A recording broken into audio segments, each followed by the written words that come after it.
नमस्कार मंडळी. तर इथं माझं चाललेलं आहे झाडलोट वगैरे करायचं, सकाळ सकाळ आवरून वगैरे घ्यायचं चालू आहे. तर आज मी तुम्हाला जे सकाळचं रुटीन आहे ते आजचं दाखवणार आहे. तर इथं माझं झाडायचं वगैरे सगळं चालू आहे. पहिल्यांदा म्हटलं घरं वगैरे सगळी झाडून घ्यायची स्वच्छ.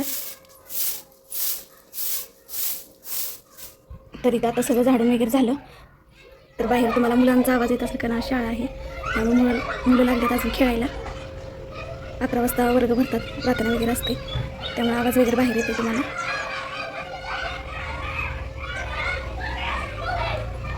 आज मंगळवार असण्याने बरीचशीच अशी कामं आहेत आज मला.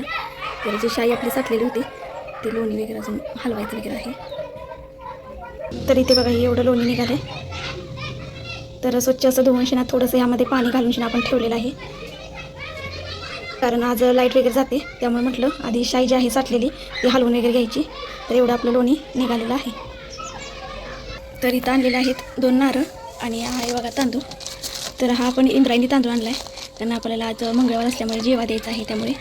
तर जेवा म्हणजे आमच्या इथं बोरजाबाईचं जे मंदिर आहे, पाडव्याच्या आधी परडी सोडायची असते विहिरीला, आणि त्यानंतर पाडव्याच्या आधी जेवा वगैरे करायचा असतो. तर काही जण रेशनच्या तांदळाचा भात करतात बिना मिठाचा, मीठ वगैरे त्यात काही घालायचं नाही आहे, आणि एक छोट्या डब्यात मिठाचा भात करायचा असतो आणि 2 नारळ असे द्यायचे असतात.